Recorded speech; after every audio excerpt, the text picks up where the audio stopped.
Hello प्यारे साथियों, नमस्कार। स्वागत है आप सभी का इंजीनियर्स अड्डा के ऑफिशियल प्लेटफॉर्म पर।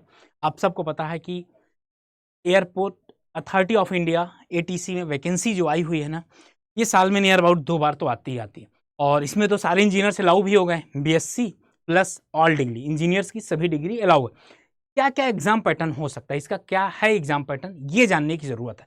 और मैं आपको बता दूं, एक सही स्ट्रेटजी से आपको पढ़ना है, तभी आपका सिलेक्शन हो पाएगा। क्योंकि मार्केट में जो कंपटीशन का लेवल है ना, वो बहुत अपर लेवल तक पहुंच गया। आप अगर ये सोच रहे हो कि हो जाएगा, तो वैसे नहीं हो पाएगा सर।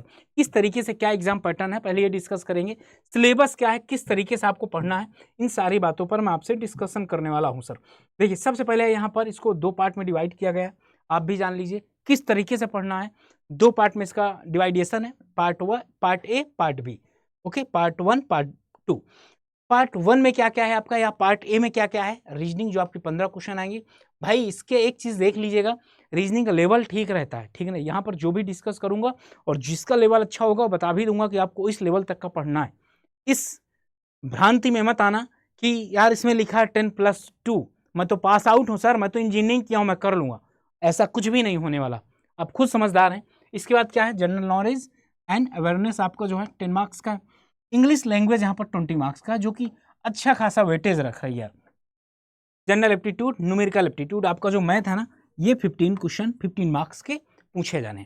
तो आपका ये टोटल है। टोटल अगर इसका देखा जाए तो 60 मार्क्स का रहेगा। 50% इसका वेटेज है, 50% इसका वेटेज है। अब यहाँ पर जो मैथ है ना सर, वो एडवांस मैथ है। कौन सी एडवांस मैथ है, और फिजिक्स भी एडवांस है।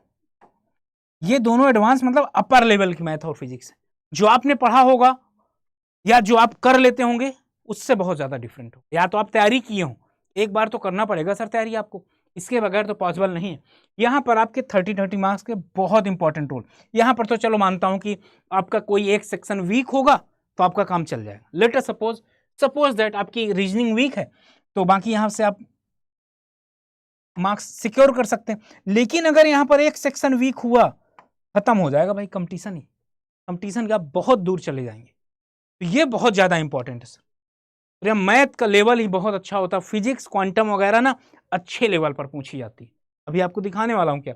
और इसकी पढ़ाई साथ साथ ही सब कुछ करना सर। ओके, ऐसा नहीं कि पहले ये तैयार कर लेते हैं फिर ये तैयार कर लेते हैं, ऐसा नहीं सर। अगर इसके सिलेबस के एग्जाम पैटर्न आपने जान लिया, निगेटिव मार्किंग नहीं होती है इसमें, निगेटिव मार्किंग नहीं है। 2 घंटे, सबसे पहली बात 2 घंटे का इसमें पेपर ही होगा। ओके, 2 घंटे का आपका पूरा पेपर होगा। और यहाँ पर देखिएगा, इंग्लिश तो सबको पता है, नॉर्मली सब कुछ होता है यहाँ पर, कोई भी ऐसी चीज़ नहीं जो आप स्किप कर सकें। इंग्लिश के बाद रीजनिंग आप देख लीजिए, जो भी आप एसएससी जेई वगैरह में पढ़े हैं। लेकिन यहाँ पर जनरल नॉलेज बाकायदे दिया गया। अब आपको यहाँ बताया जाए पुस्तक और लेखक, जो इस साल की पुस्तक और लेखक है ना, वहाँ से एक क्वेश्चन आपको देखने को मिलेगा। जो इस साल की पुस्तक और लेखक है ना, वहाँ से क्वेश्चन आपको देखने को मिल जाएगा। देश और राजधानियाँ एक से मिल जाएगा, मुद्राएं एवं राजधानियाँ एक मिल जाएगा आपको क्वेश्चन। खेल मनोरंजन से क्वेश्चन मिल गया, समायकी से क्वेश्चन मिल गया। इस तरीके से आपको यहाँ क्वेश्चन मिलेंगे। ओके, और मैथ आपकी हो गई। बताओ क्या नंबर है, कौन सी चीज़ है जो है छोड़ा है, कोई भी ऐसी चीज़ नहीं है जो छोड़ी गई हो। अब यहाँ पर ये आपका पेपर 2 में, अब आप सुनिए, पेपर 2 की ही बात कर रहा था, जो सबसे डरावना होता है। Electrostatics, mechanics, thermal physics, moving charge with magnetism, modern physics, wave and optics, और स्केलर एंड सदिश। ओके, इलेक्ट्रिसिटी, बिजली, मिसलेनियस वर्ड लिख देने से ही सब कुछ इंक्लूड हो जाता है। ये जितना भी दिया गया है ना, एक बहुत ही अच्छे लेवल पर दिया गया।